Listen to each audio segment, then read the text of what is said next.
আমলনামা দেখাইয়া বলবে, প্রত্যেককে সুপারিশের জন্য নবীজির কাছে চাইতে হলে আমলনামা জমা দিতে হবে। ও মা, সুপারিশের কোনো কাগজপত্র নাই, কথা কোনা, কোনো নিয়ম কানুন নাই নাকি?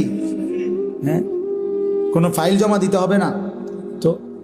তো নবীজি তো দেখবে, নবীজির সামনে তো আপনাকে বলতে হবে, ইয়া রাসূলুল্লাহ, এই যে আনিসুর রহমান আশরাফি, এইটা আমার ফাইল, আপনি দেখেন আমার জন্য একটু সুপারিশ করেন আল্লাহর কাছে।